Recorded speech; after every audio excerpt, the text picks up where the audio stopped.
Qu'est-ce qu'on doit avoir en tête quand on doit innover, quand on est un cabinet d'avocats? Je m'appelle Barthélémy Lemierre, j'ai 41 ans, je suis avocat au barreau de Paris.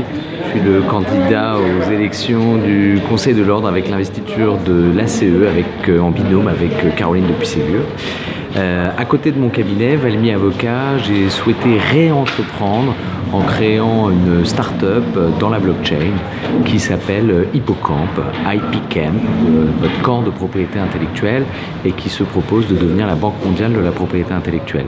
C'est une aventure qui a commencé déjà il y a 2 ans et demi. Et il y a beaucoup de choses que j'ai appris à l'occasion de cette aventure. Et notamment la première, c'est qu'il était extrêmement important pour un avocat de savoir s'entourer.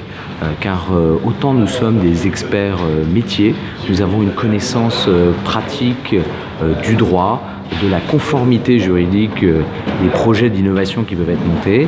Autant nous avons également, et c'est certainement le point fort des avocats, une connaissance intime du besoin des clients qui nous permet de savoir si où il existe une pratique duplicable au sein de nos activités ou un outil qui n'existerait pas et qu'on souhaiterait nous-mêmes disposer.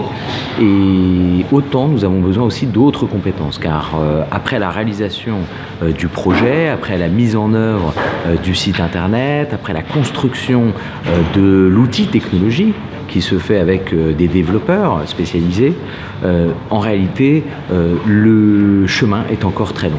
Et l'aventure ne fait que commencer. Moi, j'ai l'habitude de dire que au moment de la mise en ligne du projet, on est environ à 5% de ce projet.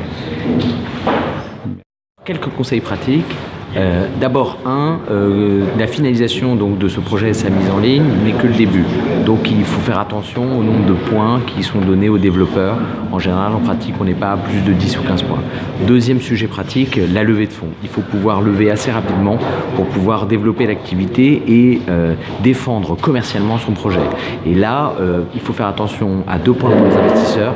La première, c'est quelle est la démonstration que vous avez réussi à faire jusqu'à aujourd'hui? Qu'est-ce que vous avez fait avec vos petits bras, avec vos petits muscles en autofinancement? Et 2, quelle est l'équipe que vous avez réunie pour que si jamais les fonds sont distribués, vous allez réaliser la promesse que vous faites à votre investisseur?